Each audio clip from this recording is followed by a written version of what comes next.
Olá, gente, sejam muito bem-vindas, bem-vindos e bem-vindas ao Cine Raio-X na Academia Internacional de Cinema. E a gente hoje vai falar sobre ninguém mais, ninguém menos que a Sofia Coppola, essa incrível cineasta que tem uma família tão famosa, tanta gente trabalhando no cinema e que é o exemplo para todo mundo que está aqui nos assistindo, que é aluno de cinema, que estuda, ou cinéfilos em geral. Ela é o exemplo de perseguir o seu sonho e criar sua própria identidade. Se o seu famoso pai queria que ela fosse atriz, ela foi lá e trouxe o seu próprio discurso e assinatura para o cinema, como diretora, querendo ficar longe de atuações como aquela de Poderoso Chefão 3, onde ela estreou. Meu segundo lugar é As Virgens Suicidas, e eu vou me explicar brevemente por quê. Né? É uma visão, né? Eu sou. Meu trabalho de crítico deve muito ao trabalho de outro crítico, de alguns, né? E algumas, mas sobretudo de um crítico que me ensina muito até hoje, que é o Francis Wagner dos Reis. E ele me ensinou duas coisas fantásticas, assim. Primeiro, que a crítica é a arte de amar, né? Que é um texto do Duché, do Jean Duché. Está disponível na revista Contracampo, uma tradução, se não me engano, para quem vai assistir a gente, foi traduzido, se não me engano, pelo Rui Gardner. Rui Gardner é um grande crítico, programador da Cinemateca do MAN hoje em dia. Então, olha, o Francis me ensinou a segunda coisa, que é a coisa mais importante como que eu aprendi no mundo da crítica, com outros críticos mais velhos que eu, é que crítica, o bom crítico, a boa crítica, tem que ter idiosincrasia, transformada em estilo, né? Estilo de escrita, e a escrita começa pela seleção.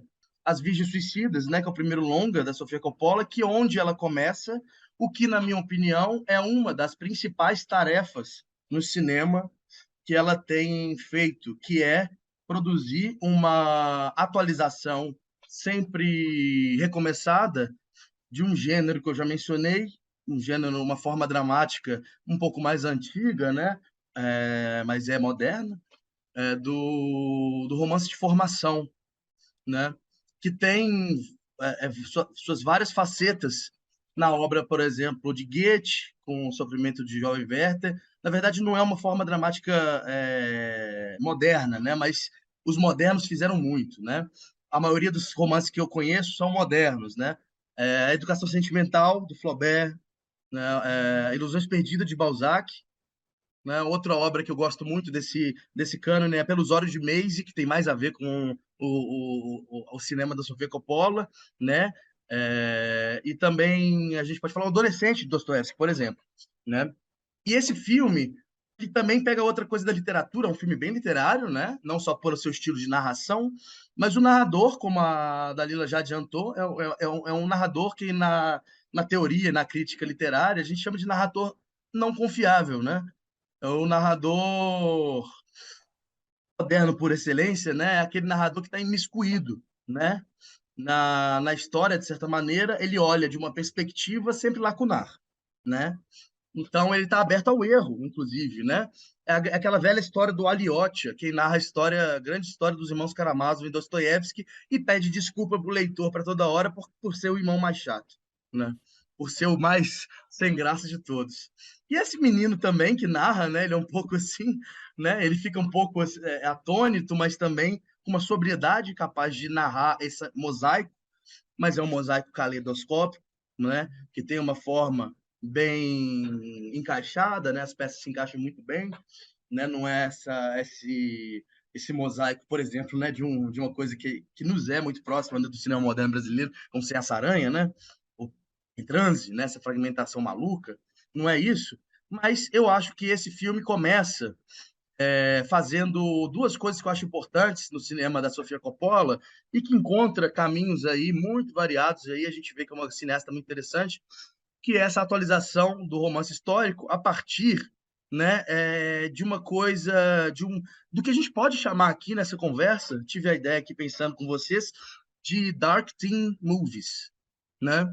Eu acho que tem a ver, eu acho que pode ser uma tendência também de época, porque nesses anos 2000 aí para frente, né, final de 90, né, virada do novo milênio, a gente tem vários filmes de juventude frustrada, né, e de juventudes perigosas, como Kids, de Larry Clark, Gumo, né, de Harmony Corine, mas digo, Sofia Coppola é uma versão mais insider, né, mais estabelecida, né, em termos de grana mesmo, de orçamento, de relações, né, filha do Coppola, né, ela é a filha da nova Hollywood, literalmente, né, mas que não toma algumas facetas, e eu acho isso muito interessante, da nova Hollywood como imperativos, né?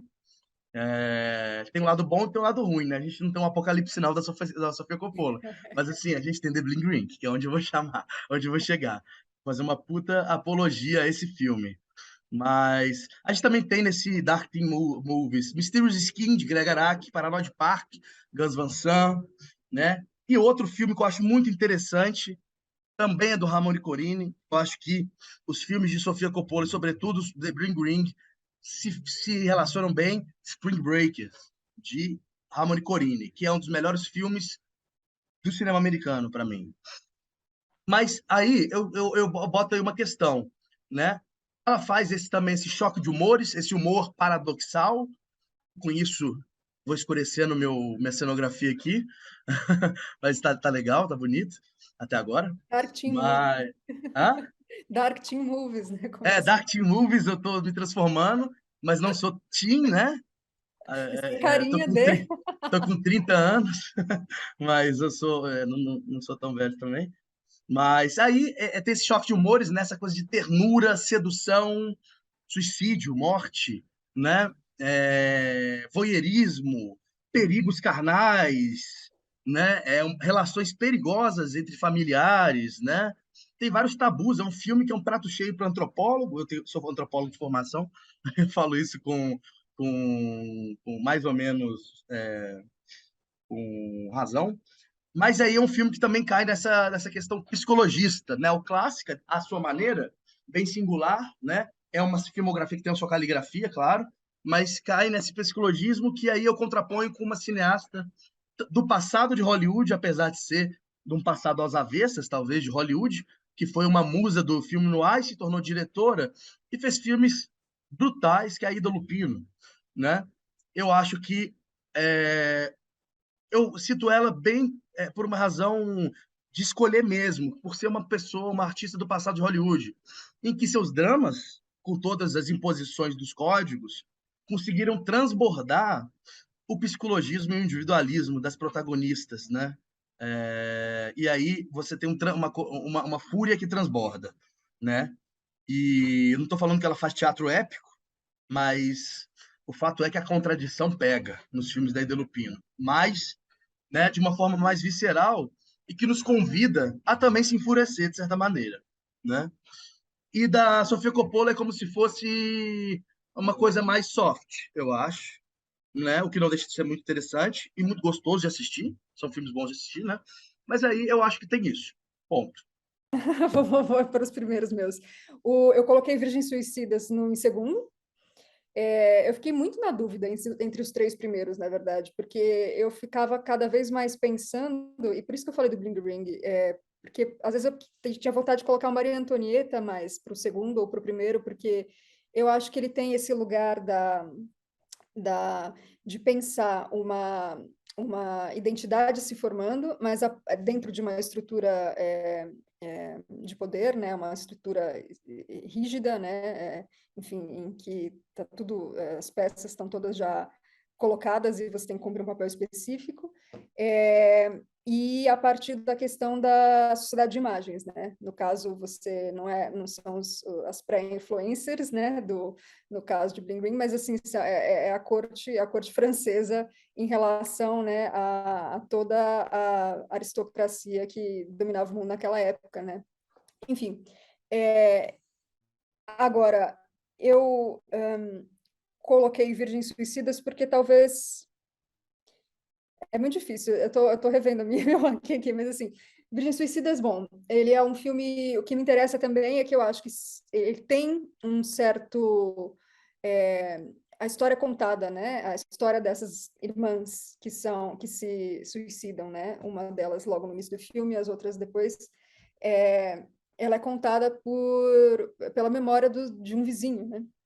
E já também um vizinho que relembra aquele momento. Então tem uma memória do passado, né? E passado não tão recente, na verdade, um passado, acho que eles já são bem mais velhos, né? Quando eles contam essa história. Então, ele tem esse olhar que eu acho muito interessante, que é esse olhar voyeurista, né? Mas nesse olhar, nessa prática, né, do voyeurismo, essa prática de observar o que está acontecendo, né, algo e a pessoa, o observado, não perceber, ou então essa relação do desejo que se coloca, eu acho que isso é uma grande, mais do que uma temática do cinema, mas eu acho que está dentro do próprio dispositivo cinematográfico, né? Eu acho que isso é uma coisa estrutural do cinema. Tem muitos filmes, assim, obras-primas que falam sobre isso, como Janela Indiscreta, do Alfred Hitchcock, e a figura da mulher nesse lugar, né? E ali é muito interessante porque, por um lado, elas se dão a ver, mas, por outro, assim, são irmãs.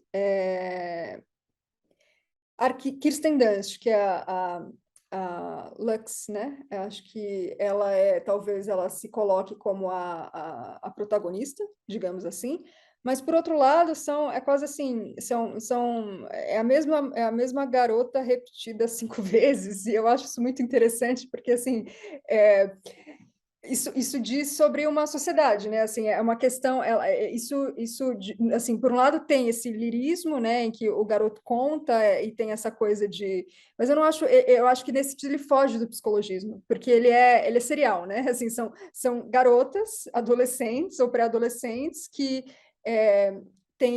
vêm de uma família ultraconservadora, mas também não é necessariamente uma religião imposta. Você não vê, né, no sentido assim, aquilo está mais tácito, assim, está mais implícito do que explícito, né? Essa restrição, né? E esse conservadorismo dos pais, né? Enfim, num subúrbio americano, nos anos 70, se eu não me engano. E eu acho isso muito interessante porque isso, eu acho que acho que a Sofia Coppola, acho que ela tem esse mérito, né? Eu fiquei aqui pensando quando a gente estava falando sobre Maria Antonieta, que o Filipe falou sobre, usou a palavra tese, né, para falar da Maria Antonieta, e geralmente tese, quando eu penso em algum filme, eu geralmente essa palavra me dá um certo arrepio, porque sempre me dá a impressão de que o autor ele tem uma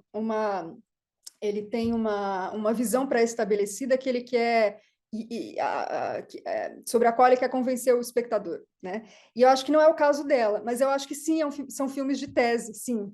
Todos eles, acho que nesse sentido, assim, porque parece que ela de alguma forma, ela pega estruturas, né? Então, mesmo esses indivíduos, né, essa individuação de um adolescente, mesmo assim, é sempre uma estrutura, assim. E ali eu acho isso muito interessante em Virgens Suicidas, porque você tem aquelas garotas, elas são as mesmas, num certo sentido, e elas são, na verdade, o repositório do desejo, né? Elas fazem circular o olhar masculino, e elas têm aquela função, mas por outro, e isso também tem uma opacidade. Então eu acho isso muito interessante, porque eu acho que os filmes dela, eles trabalham a estrutura que eles pegam, geralmente são essas estruturas de exibicionismo, né, de alguma forma, né, seja a corte lá de Versalhes, seja então essa Hollywood, né, tanto Hollywood dos velhos atores, mas assim, né, como, por exemplo, você tem Encontros e Desencontros, mas assim, que já era mas como essa nova geração de Hollywood, que é a geração das mídias sociais, né, não exatamente do cinema. Então ela pega essas estruturas que elas são de exibicionistas, né? Então elas são superficiais, só que ela consegue criar opacidade ao mostrar, ao descrever essas estruturas. E eu acho que os melhores filmes dela, eles trazem eles têm essa virtude. E eu acho que Virgens Suicidas é um filme de estreia, e eu acho que ali ele se resolve muito bem, porque ele tem justamente isso. Ele fala da questão da relação entre homem, mulher e desejo, né? Assim, né? tudo bem, são garotos, mas enfim, não é a relação necessariamente do pai com a filha, né? Mas assim, é a mesma, de alguma forma tem uma relação de poder que se estabelece ali, né? Você tem a relação, você tem algo que é uma, digamos assim, é o sonho americano, né? Aquela sociedade, assim, né? É a realização do sonho americano, então de alguma forma você tem de novo, né, essa classe alta, classe média alta, da qual ela faz parte, que ela sempre analisou. Como o João disse, achei muito bem colocado, isso é difícil de fazer, no cinema brasileiro isso né, enfim, talvez, pensando em cineastas, talvez o documentário Santiago, talvez seja o que, de alguma forma, né, tenha feito isso de uma maneira bastante potente, né, Temos de autocrítica. Temos de de autocrítica. autocrítica. Crítica em relação empática ao outro, eu diria um lugar ao sol. Sim, sim. Mas enfim, voltando para a Sofia, eu acho que Virgem Suicida ele já se resolve muito bem. E já tem a Kirsten Dunst como essa figura que ela vai, de alguma forma, né, ajudar a alçar e que se torna uma, né, assim, ela é uma figura geracional mesmo, assim, ela é uma imagem, né, a gente mesmo em Melancolia, Lars von Trier, já agora, assim, a gente tem ela muito claramente na nossa mente como uma dessas atrizes, né, que são uma persona mesmo, né, é mais do que uma atriz, ela é uma imagem, né, uma presença. E então acho que de alguma forma está tudo ali, assim. E por outro lado é um filme teen, né? Eu acho isso muito curioso. Eu assisti a Virgens Suicidas quando eu era adolescente, pré-adolescente, sei lá, em 2000, talvez eu deva ter visto mesmo em 2000 eu tinha o quê? 13 anos. Então, para mim, foi exatamente aquele meu período, assim. Então, também me tocou dessa forma mais próxima, né? Então, é um filme, digamos assim, ele tem um apelo, ele tem um apelo mais popular mesmo, assim. Ele, né? Enfim, eu acho isso bastante interessante. Então, eu acho que, de muitos modos, eu acho que ele é um filme muito equilibrado, né? Assim, ele coloca, ele já ali ela já traz o seu projeto, já ali ela já coloca aquela atriz, né? Como aquela figura que vai se tornar importante nos seus filmes, essa relação do desejo, enfim, da opacidade e da superficialidade, né, de conseguir mostrar a opacidade na superficialidade, né, a crítica à classe média alta americana da qual ela faz parte. É interessante que é um filme que se passa nos anos 70, né? Provavelmente quando ela deve ter nascido, então também faz um pouco essa referência, né? Talvez ela se reconheça, né? Nesse lugar dessas meninas, né? Que é o que se esperava delas, né? O olhar que talvez ela recebesse, talvez até por ser talvez ela quase foi atriz, né? Quer dizer, ela foi atriz, mas digo assim, quase virou atriz como carreira mesmo, assim, né? Quase fez uma carreira de atriz, né? E não de cineasta. Então, acho que isso tudo já está muito bem colocado ali. Então, acho que é um filme muito bem dosado. Eu acho que isso para um primeiro filme, eu acho um grande filme por isso. Então, acho que ele merece essa, digamos assim, a segunda posição. E o primeiro lugar, Virgens Suicidas, por inúmeras razões. Eu acho ele a melhor adaptação de Esperando Godot. A melhor adaptação de Esperando Godot. Ela literalmente retira as virgens. Ela diz, elas estão mortas. Desde a primeira frase.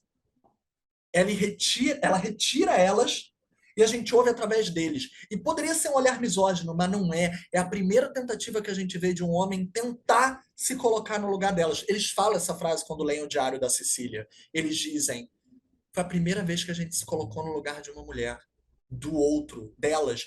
E elas são mulheres, querem ser mulheres, mas na verdade elas são crianças que veem o mundo de maneira muito mais sonhadora, muito mais evoluída do que nós. Nós não conseguimos sonhar como elas. E eles dizem, nossa, um diário que só fala de uma árvore que está morrendo. Eles teorizavam mil coisas. Ah, foi por causa do menino que se jogou da janela. Um menino ridículo, que é um estereótipo do que é ser italiano. E eu amo ela trabalhar com a autoparódia de italiano, da sua família italianíssima. Todo italiano na tela é ridículo nesse filme. Todos são hiper exagerados. São hipérboles de italianos. E eu amo isso. Eu amo o fato de que ela cria contradições de arquétipos que são do pai. o tempo inteiro a filmografia dela não é negar o pai para se afirmar, porque ela não precisa negar o pai, ela é ela. Ela é muito ela. O cinema dela é totalmente não o pai. Mas não é uma antítese do pai.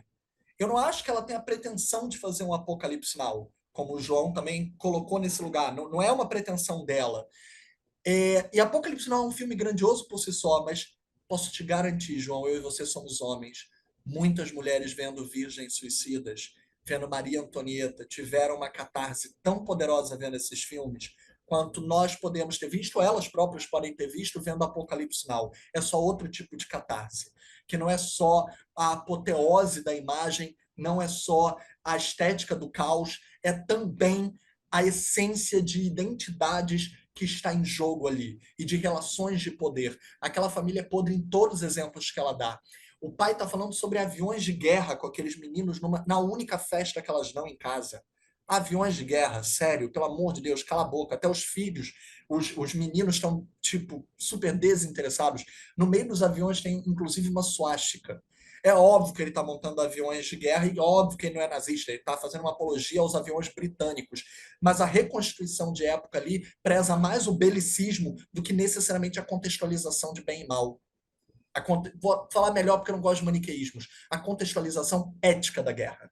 Porque aquele pai não está interessado em ética, ele está interessado em moral. E ética e moral, nesse filme, são antíteses. Ele é tão moralista, mas ele é tão moralista que ele é antiético com as filhas dele.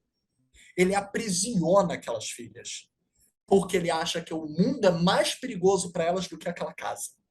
E isso eu acho tão poderoso. A montagem do filme eu acho extremamente ousada, de uma maneira, inclusive, que eu acho que ela nunca mais tentou. É uma montagem cheia de fade-ins, cheia de crossfades, de imagens que se sobrepõem, de colagens. Eu amo que os diários das meninas são colagens, mas a montagem também é colagem.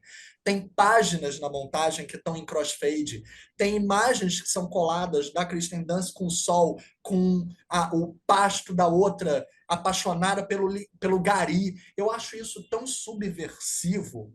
Elas não se interessavam por nenhum dos meninos da escola, que se dane os meninos da escola, eles são desinteressantes, eles não são o mundo lá fora. E eu acho, eu entendo o que vocês querem dizer em termos de proposta ousada do Bling Ring, mas eu acho que o filme mais ousado dela até hoje ainda é Virgens Suicidas, porque ela mata seis, né? Aqui são seis?